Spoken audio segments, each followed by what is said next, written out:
omad aslida yo'q narsa. Ha, tushundinglar, ko'rdinglar, eshitdinglar do'stlar, omad aslida menimcha yo'q narsa. Hammasiga harakat va natija orqasidan keladi ko'p narsa, ammo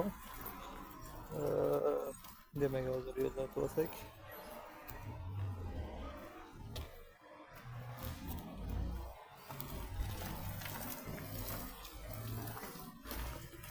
Hop do'stlar, omad aslida yo'q narsa. Sababi mana bu YouTube kanali ochilgandan beri juda ko'p yo'nalishlar, narsalar ko'rildi, ancha muncha narsa.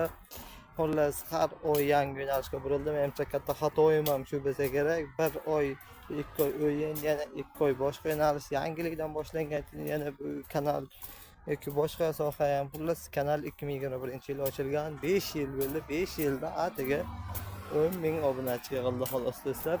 5 yilda atigi 10 ming obunachi. Odamlar 2 oy, 3 oy ichiga millionlagan obunachi yig'adiganlar ham bor. Katta video shorts harakat natijasi, albatta. Balkim qayergadir xato qilgandirman. Yana bilmadim do'stlar, nasib inshaalloh. Keyingi 5 yil ichiga shu kanalda 10 milliondan oshiraman. Inshaalloh yaxshi yangi maqsad qo'yapman mana o'zimning oldimga. Har kuni videolar, shortslar qo'yish uchun. Endi shorts uchun ideya, kimdadir savollar bo'lsa kommentariyaga yozib qo'yish mumkin. Har bir savolga javob berish va har bitta savol bitta kontent, bitta video degani. Shu bilan sizlar orqali muloqot qilamiz. Savollarni yozib qoldirishingiz mumkin. Bu bilan menga ham katta yordam bergan va izlanishga katta yordam bergan bo'lasizlar do'stlar. Hozir mana o'qishga ketyapmiz. Do'stlar, mana 2021-yildan beri kanal juda ko'p marta video qo'yilgan, juda ko'p videolar o'chirilgan. Endi o'chirilgan desam xato bo'laman, o'chirilmagan, deyarli o'chirilmagan.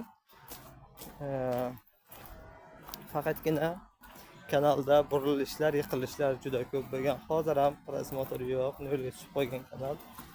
Shuncha o'zi bu videoni yozyapman. Balkim bu videoni 1 kishi ko'rar, balkim 10 kishi ko'rar, balkim 100 kishi ham ko'rmas. Bu yog'ini Alloh biladi do'stlar. Bilmadim. Endi videoni sekin o'chirib qo'yib ko'ramiz, qanday natija berar ekan. Videodan olishdan maqsad katta prosmotr emas, auditoriya bilan muloqot, suhbatlashish.